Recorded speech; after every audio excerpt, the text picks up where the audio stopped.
Assalamualaikum warahmatullahi wabarakatuh. Waalaikumsalam warahmatullahi wabarakatuh. Baik, sebelumnya kami ucapkan terima kasih kepada Pak Musyafa selaku pembimbing dari mata kuliah Perlindungan dan Kesehatan Hutan, dan tentu terima kasih pada seluruh teman-teman anggota kelompok 9B yang telah berusaha menyelesaikan tugas mulai dari tim base project hingga case base project ini. Dan sebelum kita mulai untuk presentasi infografis case base project ini, alangkah baiknya kita memperkenalkan diri terlebih dahulu. Kami izin memperkenalkan diri mulai dari saya, Cahyo Prasetyo dengan NIF 10606. Silahkan untuk anggota yang lain. Saya Ali Fatih Firas Prayoga dengan NIU 10759.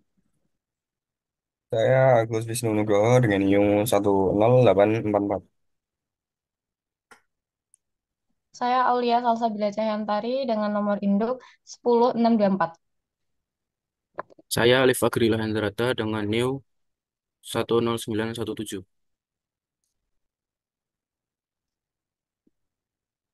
Saya Saliar Setiani dengan nomor 10600.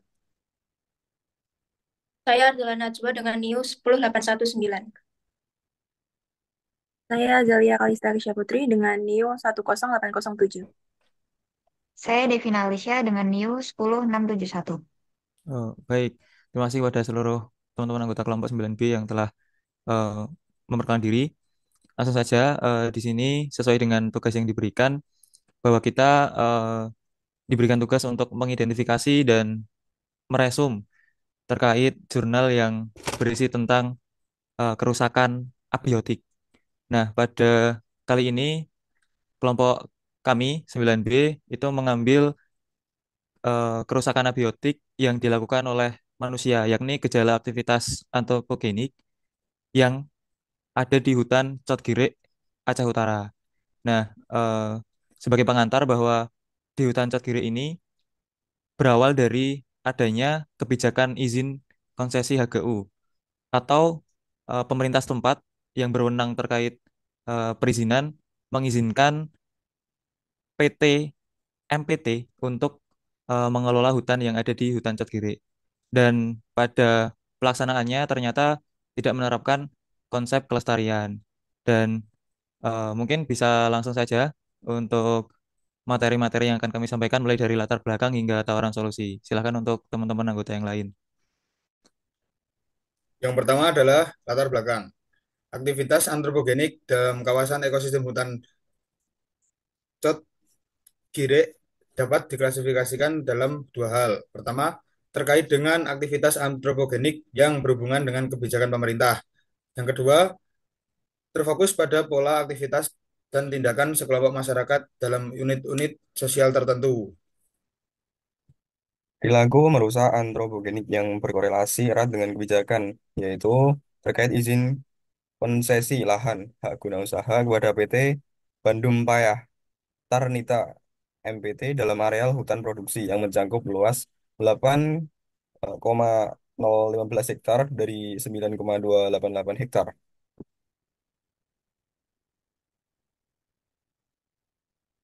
Oke, baik. Mungkin bisa dilanjut untuk selanjutnya adalah mungkin perincian pelaku dari kerusakan ini. Silakan.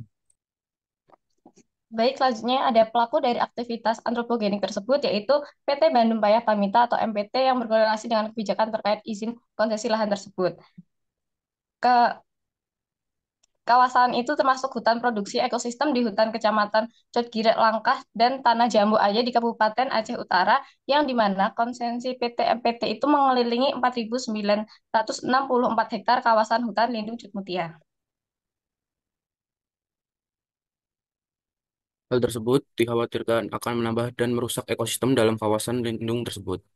Aktivitas antropogenik lainnya yang terjadi di temuan penulis adalah praktik pembalakan liar illegal logging yang sudah berlangsung lama dan masif. Pembalakan dilakukan secara terorganisir dan sistematis dalam beberapa kelompok, mulai dari pemodal, mandor lapangan, tukang tebang, kernet, tukang lansir, hingga tukang angkut. Oke, Baik, mungkin itu untuk pelaku yang ada pada kerusakan antropogenik ini. Dilanjutkan pada dampak yang telah ditimbulkan dari eh, para pelaku itu. Mungkin untuk anggota yang lain dipersilakan. Ya, selanjutnya yaitu dampak yang diakibatkan. Pertama, perilaku antropogenik tersebut telah menyebabkan kerusakan ekologis yang sangat masif.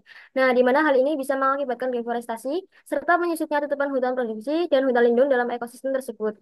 Dampak yang kedua yaitu rusaknya habitat satwa, di mana ekosistem hutan Cat Giric merupakan koridor habitat alami sejumlah satwa liar dilindungi seperti gajah, Sumatera, harimau Sumatera, beruang madu, landak, terenggiling, dan kambing hutan. Nah, jika hutan-hutan tersebut terus ditebangi tanpa reboisasi atau aksi perusakan lainnya, maka satwa-satwa tersebut akan kehilangan tempat tinggal dan makanan mereka. Akibatnya, populasi satwa liar tersebut dapat menurun secara drastis dan bahkan mengancam kepunahan mereka. Oleh karena itu, penting untuk melindungi ekosistem satwa liar yang dilindungi tetap memiliki habitat yang aman dan berkelanjutan. Upaya konservasi seperti penanaman kembali pohon-pohon yang ditebang dan penegakan hukum terhadap pemburu liar dapat membantu menjaga keberlangsungan hidup satwa liar tersebut.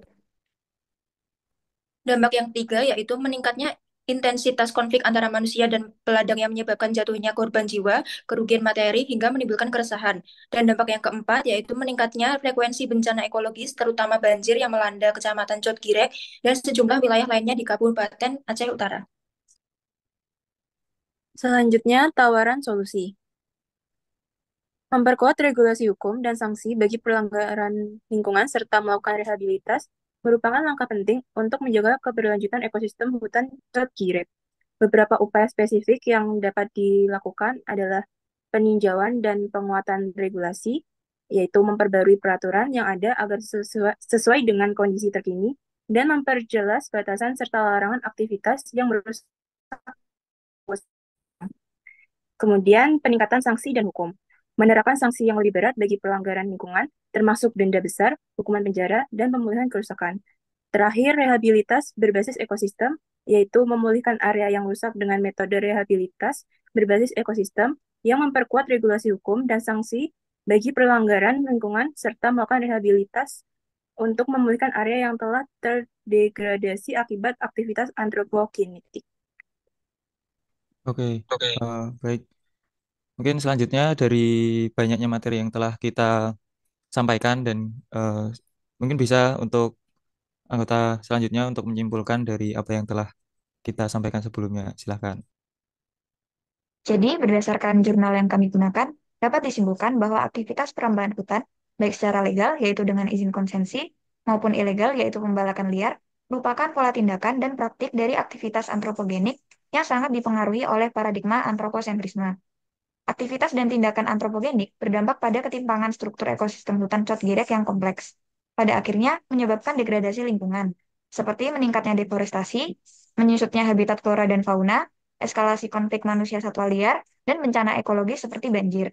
Padahal, makhluk biotik dan abiotik dalam suatu ekosistem saling memiliki ketergantungan dalam konteks hubungan timbal balik yang selaras, seimbang, dan berkelanjutan.